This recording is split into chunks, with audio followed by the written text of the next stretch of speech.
Hey everybody, it's Christina of CraftyPaws. I am here to share with you guys a new crafty adventure that I am embarking on. That is acrylic flow art. So I've been watching tons of videos on YouTube. It's just amazing to me that you can learn so much from watching YouTube videos. And I knew I wanted to give it a try to create some big art pieces. Now that part's unusual in that most people do acrylic flow art in kind of smaller formats. Sometimes people will do tiles and just be able to wipe them off and start over. Other people, when they say they do a big canvas, it's like 16 by 20. I actually didn't realize that when I started buying my supplies to prepare for this adventure, and I bought huge canvases, 24 by 48, because I'm going to do a triptych. I'm fingers crossed. So I wanted to share with you guys, based on all the research, what I was going to be using. I have found videos saying people can use all sorts of kinds of paint, professional grade, craft paint. I've got a big white, acrylic white Craftsmart paint. This is like really inexpensive. For 16 fluid ounces, I think it was $5 at Michael's. I've also got this folk art metallic, so you can use metallic paints with it. Some people even use house paint, but I wanted to use some antique gold, so I picked that up.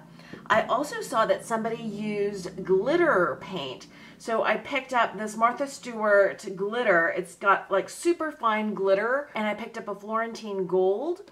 And the key to making fluid acrylics, or acrylics that are flowy, is to add a additive of one sort or another. And I have seen videos where people mix, you know, like regular glue, like Elmer's glue, mixed in, I think 50-50 I've seen, or 1/3, 2/3, with water, just plain water. And that is an additive that will help the paints flow. The other thing that I am going to use is called Floetrol. And this you can find at like the hardware store.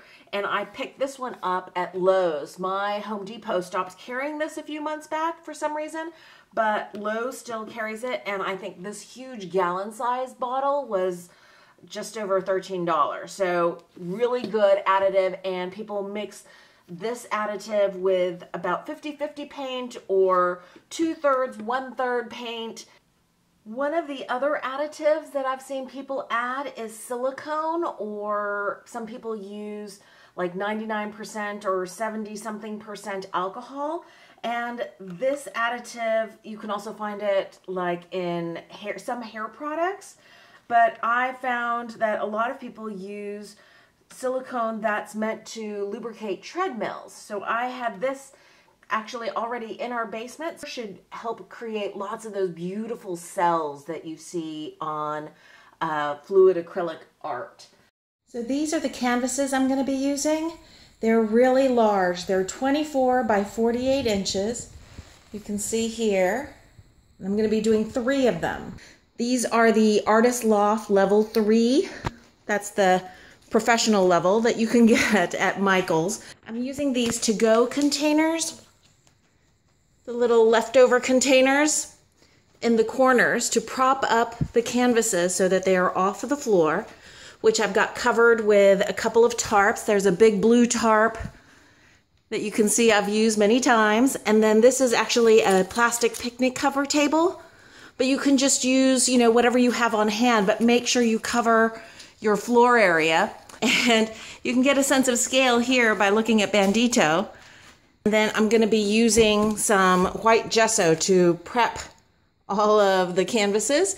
I'm going to be using a roller since it's so big. And I've got the free paint sticks that you can get at big box stores to stir up my gesso to make sure it is nicely stirred up and ready to go to prime all 3 of my canvases. So first I'm going to mix up some brown. I need a lot of it because I'm going to do 3 full canvases. So I'm going to empty out the whole little Craftsmart bottle. And you can see I've got it on a food scale here because I found out from watching lots of other YouTube videos that this is an easy way to measure out proportions.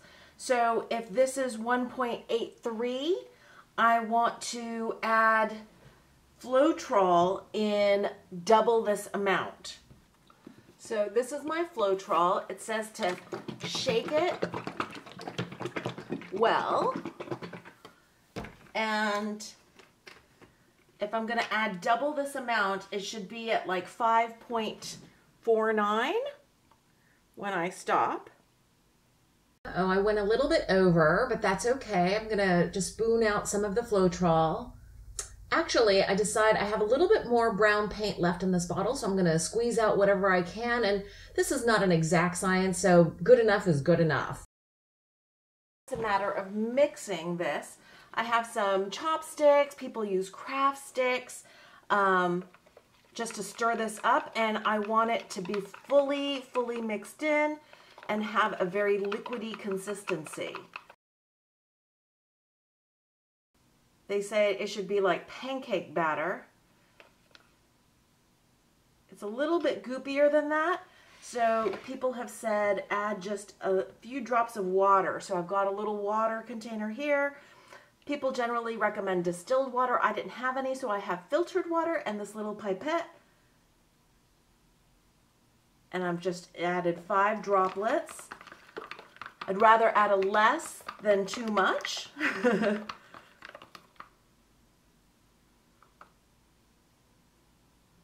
It's still a little bit thick, I think.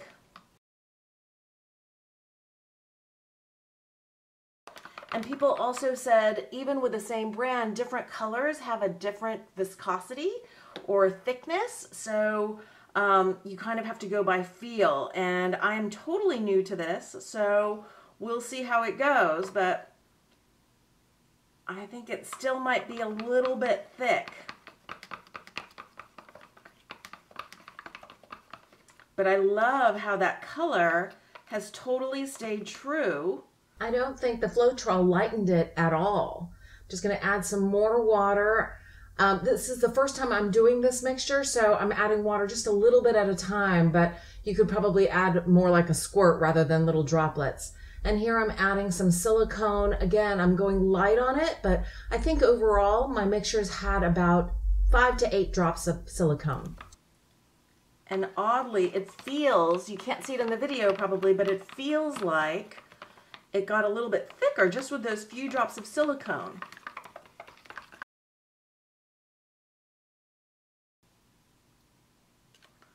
So 20 drops of water. And I'm just going to let that sit while I mix up all the other colors. So before I do a dirty pour cup, I thought I would share with you guys the mixtures that I've made with the Floetrol and some with silicone.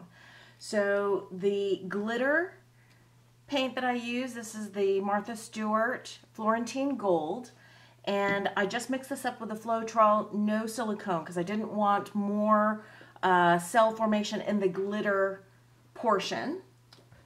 I also mixed up this beautiful metallic gold. This is a Deco Arts Fluid Acrylics, and I think this is just called gold, yep. And I just mixed this up with the Floetrol. Again, no silicone, and you can already see there's some cell formation in this cup just from the Floetrol. Then for some colors, I decided to do like a cream color. So I use this Titan Buff by Deco Arts. This is like a beige, and I mixed Floetrol and a few drops of the silicone. I also did a yellow ochre. Again, more fluid acrylics. I had a whole bunch of these that I'd won in a prize a couple years back. And again, for the plain colored acrylics, like this yellow ochre, I added Floetrol and silicone. You saw me mixing up this brown, this plain Craft Smart brown, and I have quite a bit of that. It's a bigger bottle.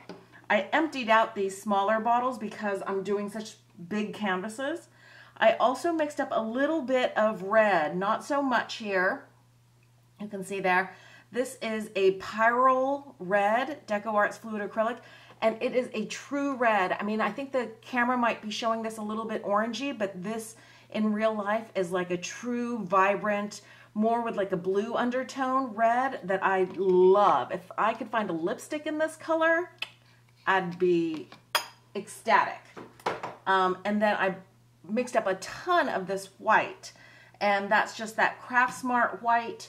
I used probably about, I don't know, a third of this bottle because I want to do I wanted to do a negative space kind of painting. And I also made up a fairly large container of the black. And this time I used an inexpensive acrylic paint that I picked up at Walmart because I knew I was going to use a lot of the black. So I mixed that up, and I wanted to show you guys in a container like this, which I don't know if you can see it. I've got it like this much full, so it's not quite a pint. I'm going to put 4 drops, so not much silicone at all. I just want to mix it up a little bit, not a lot, and that's going to help again create the cells. Now I'm going to do in a big cup. This is a quart size cup.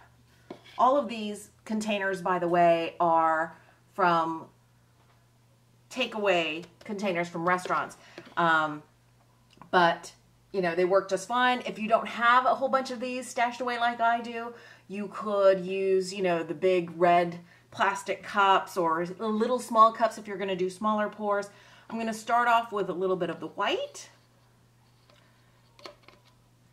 and then maybe some brown,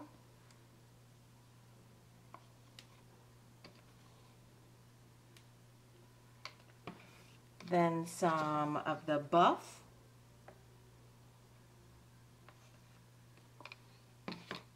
you can see it's already making really cool cells in there. Some black. I'm going to use the gold next. There's no particular order. I just thought creating this dirty pour, I would have some warm colors. So not much of the red. This is the glitter, the Martha Stewart Gold Glitter.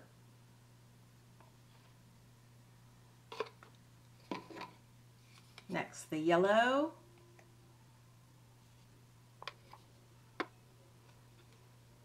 Maybe a dash more of the white. And then a dash more of the black.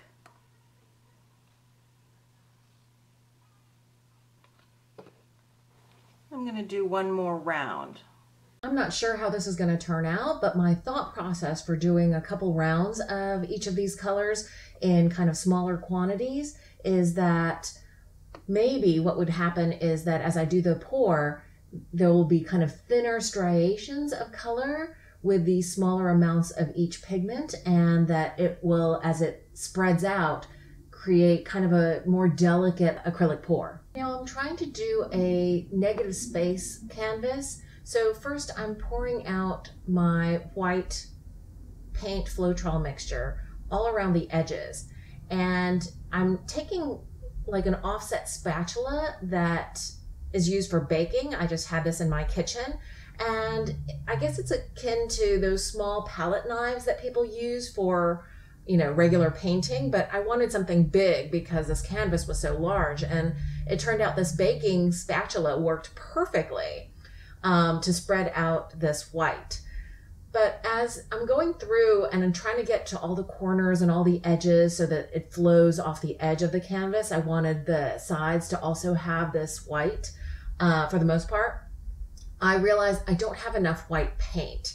So I'm just trying to make sure that I get a clean coat all around the edges, making room for the center area where I'm going to pour my dirty pour. And one of the downsides of working on the floor like this is if you have a dog or another animal of any kind, they're bound to be super curious. It was so hard to keep Bandito from getting paint all over him. I was successful ultimately.